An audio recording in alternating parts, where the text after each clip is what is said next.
Welcome.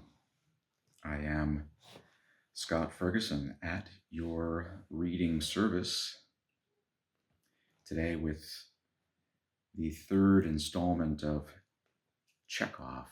This is The Student, a relatively short story from 1894. There are some references to the Bible in this story. You certainly do not need to be religious or devout to enjoy the story. I am not. I think from what I've read that Chekhov was not. He was, I saw it described, an agnostic, for whatever that's worth. If that is what you're into, that's fantastic as well. My black lab, Max, is off to the side here, sleeping heavily. And he's an old man, and so if you hear some strange dog sounds, you'll know what that is. He makes a lot of odd noises, especially when he sleeps. Poor guy. Anyway, this is The Student by Anton Chekhov from 1894. Beautiful little story. At first, the weather was fine and still. The thrushes were calling, and in the swamps close by, something alive droned pitifully with a sound like blowing into an empty bottle. A snipe flew by, and the shot aimed at it rang out with a gay, resounding note in the spring air. But when it began to get dark in the forest, a cold, penetrating wind blew inappropriately from the east, and everything sank into silence. Needles of ice stretched across the pools, and it felt cheerless, remote, and lonely in the forest. There was a whiff of winter. Ivan Velikopolsky, the son of a sacristan and a student of the clerical academy, returning home from shooting, kept walking on the path by the waterlogged meadows. His fingers were numb and his face was burning with the wind. It seemed to him that the cold that had suddenly come on had destroyed the order and harmony of things, that nature itself felt ill at ease, and that was why the evening darkness was falling more rapidly than usual. All around it was deserted and peculiarly gloomy.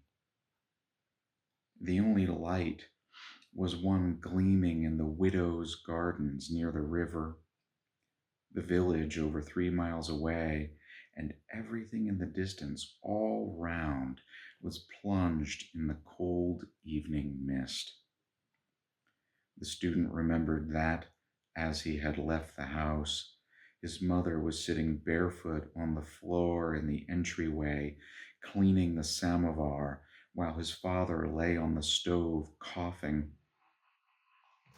As it was Good Friday, nothing had been cooked, and the student was terribly hungry.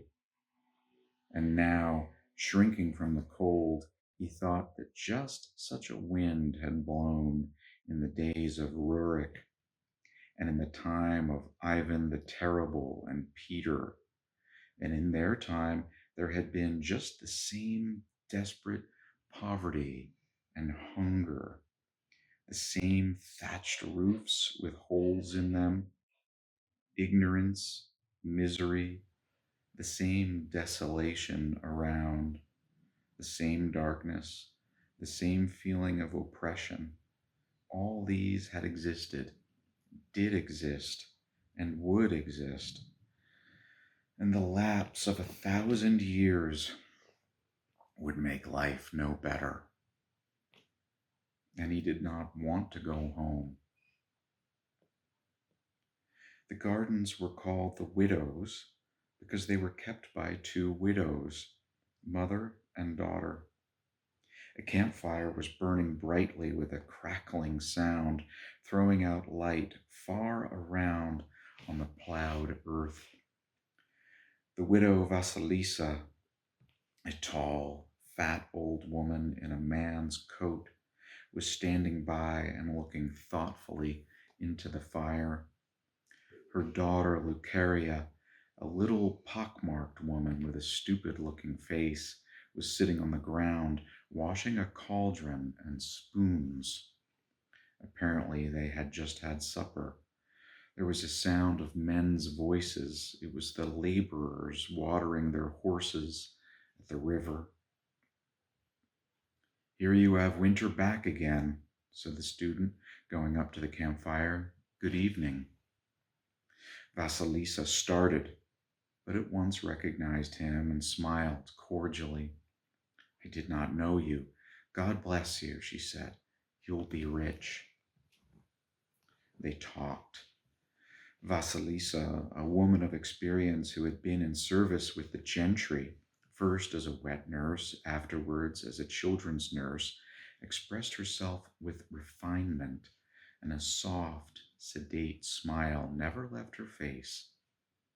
Her daughter Lucaria, a village peasant woman who had been beaten by her husband, simply screwed up her eyes at the student and said nothing, and she had a strange expression like that of a deaf mute. "At just such a fire the Apostle Peter warmed himself," said the student, stretching out his hands to the fire. "So it must have been cold then, too. Ah, what a terrible night it must have been, Granny. An utterly dismal, long night." He looked round at the darkness, shook his head abruptly, and asked, "No doubt you have heard the reading of the 12 apostles?" "Yes, I have," answered Vasilisa.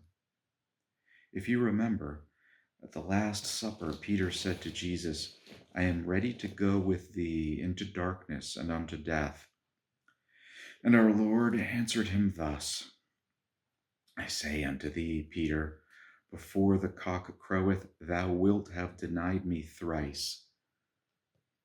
After the supper, Jesus went through the agony of death in the garden and prayed, and poor Peter was weary in spirit and faint. His eyelids were heavy, and he could not struggle against sleep. He fell asleep. Then you heard how Judas the same night kissed Jesus and betrayed him to his tormentors. They took him bound to the high priest and beat him, while Peter, exhausted, worn out with misery and alarm, hardly awake, feeling that something awful was just going to happen on earth, followed behind. He loved Jesus passionately, intensely, and now he saw from far off how he was beaten. Lucaria left the spoons and fixed an immovable stare upon the student. "They came to the high priest's," he went on. "They began to question Jesus, and meantime the laborers made a fire in the yard as it was cold and warmed themselves. Peter, too, stood with them near the fire and warmed himself, as I am doing. A woman, seeing him, said, 'He was with Jesus, too.' That is as much to say that he, too, should be taken to be questioned. And all the laborers that were standing near the fire must have looked sourly and suspiciously at him, because he was confused and said, 'I don't know him.' A little while after, again, someone recognized him as one of Jesus' disciples and said, 'Thou too art one of them.' But again he denied it. And for the third time, someone turned to him. 'Why, did I not see thee with him in the garden today?' For the third time he denied it. And immediately after that time, the cock crowed, and Peter, looking from afar off at Jesus, remembered the words he had said to him in the evening. He remembered, he came to himself, went out of the yard and wept bitterly, bitterly. In the gospel it is written, he went out and wept bitterly.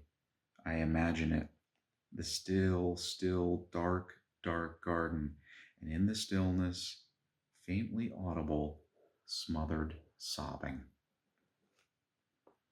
The student sighed and sank into thought. Still smiling, Vasilisa suddenly gave a gulp. Big tears flowed freely down her cheeks, and she screened her face from the fire with her sleeve as though ashamed of her tears. And Lucaria, staring immovably at the student, flushed crimson, and her expression became strained and heavy, like that of someone enduring intense pain. The laborers came back from the river, and one of them, riding a horse, was quite near, and the light from the fire quivered upon him. The student said good night to the widows and went on. And again the darkness was about him, and his fingers began to be numb. A cruel wind was blowing. Winter really had come back, and it did not feel as though Easter would be the day after tomorrow. Now the student was thinking about Vasilisa. Since she had shed tears, all that had happened to Peter the night before the crucifixion must have some relation to her. He looked round. The solitary light was still gleaming in the darkness, and no figures could be seen near it now. The student thought again that if Vasilisa had shed tears and her daughter had been troubled, it was evident that what he had just been telling them about, which had happened 19 centuries ago, had a relation to the present, to both women, to the desolate village, to himself, to all people. The old woman had wept, not because he could tell the story touchingly, but because Peter was near to her, because her whole being was interested in what was passing in Peter's soul. And joy suddenly stirred in his soul, and he even stopped for a minute to take a breath. The past, he thought, is linked with the present by an unbroken chain of events flowing one out of another. And it seemed to him that he had just seen both ends of that chain, that when he touched one end, the other quivered. When he crossed the river by the ferry boat and afterwards, mounting the hill, looked at his village and towards the west, where the cold crimson sunset lay a narrow streak of light, he thought the truth and beauty which had guided human life there in the garden and in the yard of the high priest had continued without interruption to this day, and had evidently always been the chief thing in human life and in all earthly life, indeed, and the feeling of youth, health, vigor.